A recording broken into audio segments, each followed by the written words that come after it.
So please welcome Geoff Schumacher.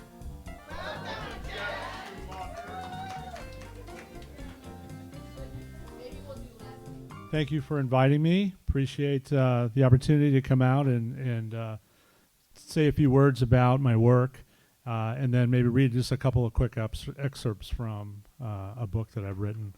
The most recent book I've written it's about Howard Hughes. And the first edition of this book came out in 2008. It was about 100,000 words. That book is no longer in print. However, University of Nevada Press was kind enough to bring it back into print. And now I've written a new revised and expanded edition of that book, and it's 128,000 words. So it's probably too long, but the subject matter is endless, right? Howard Hughes was a fascinating person. He was an industrialist. He was an eccentric. He was creative.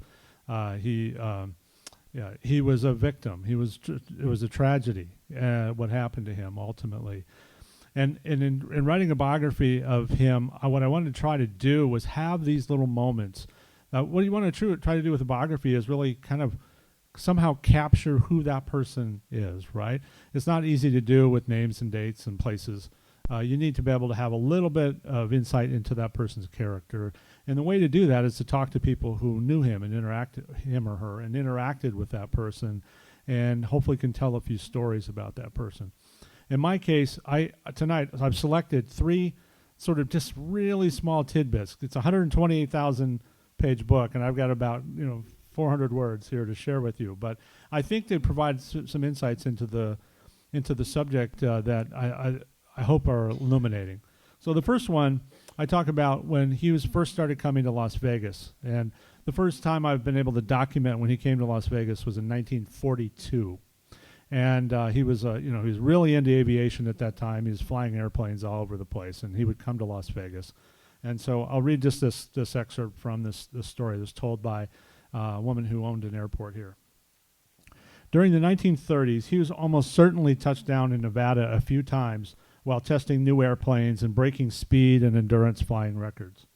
But the first solid evidence of his landing in Las Vegas came in 1942.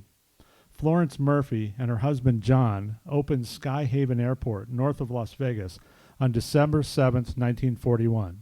Exactly. Hughes became a regular customer soon afterward. Quote, "The first time he came in, he called us from Los Angeles, and he told us he was coming in," Murphy said in a 2003 interview. He said he might come in after dark, and so we should be sure to have some lights on the runway.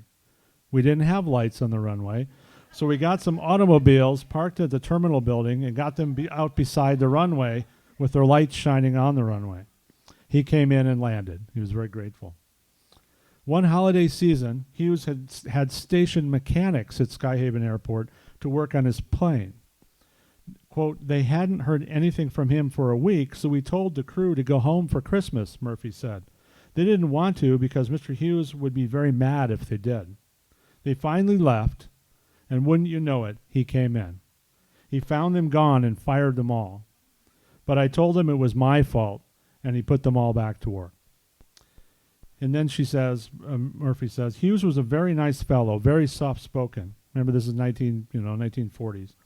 "He invited her and her husband to the El Rancho Vegas hotel for dinner a few times. Quote, he'd invite a whole bunch of us, and he'd have a table ready for 12 or 15 people. He'd come in and say, 'You can have anything you want.' He never did sit down to eat with us, though. He always had some business to take care of."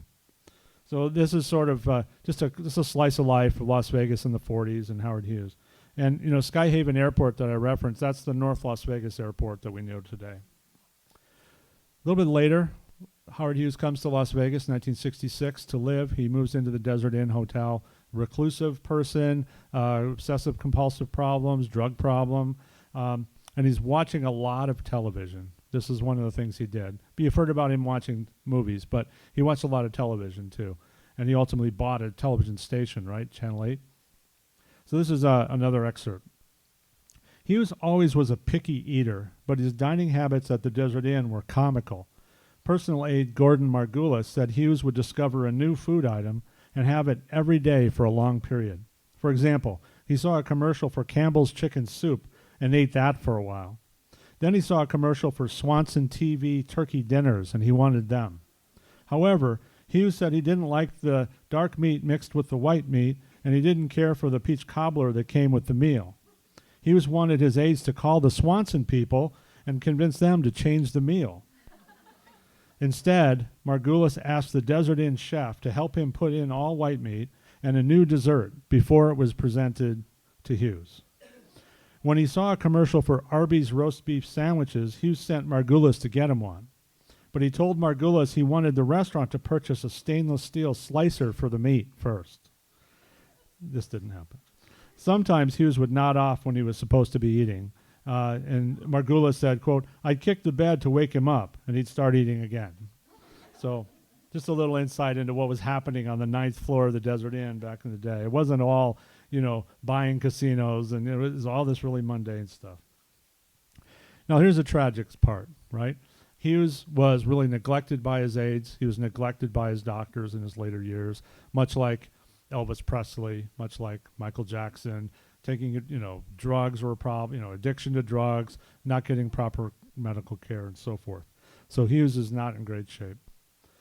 He had his right-hand man in Nevada at that time was Bob Mayhew, and Bob Mayhew, well-known Las Vegan, represented Hughes in the public eye because Hughes was never in the public here.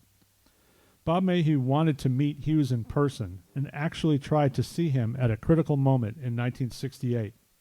Mayhew awoke in the middle of the night in a cold sweat. Quote, "I had the realization at that moment that I had to make 3 $150 million decisions on his behalf with full authority to make those decisions. At the time, that was big stuff. I made up my mind that I was going to talk to this man in person, and I was not going to take no for an answer.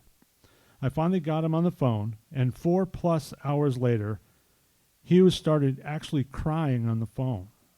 'Bob,' he said, 'your Jesuit logic has finally caught up with me. You've got me so mentally fatigued, and I can't go on at this pace anymore. And I have to tell you the truth.' He said, 'If you saw the condition under which I have allowed myself to deteriorate, ... This is Mayhew talking. Now, I knew he was not in good shape. The guys would tell me piecemeal. Hughes said, quote, "If you ever see it, you'll never be able to represent me again with as much effectiveness as you have in the past. Please promise me that you will let this one die." And then Mayhew says, "And I have to tell you, I started crying. I really did. I thought, my God, how can any person allow this to happen?" And that's what I have. Hughes, ended up leaving Las Vegas in 1970, and then he died in 1976. It's a sad ending, but it's such an amazing story from beginning to end that I encourage you to get this book when it comes out in April. Thank you.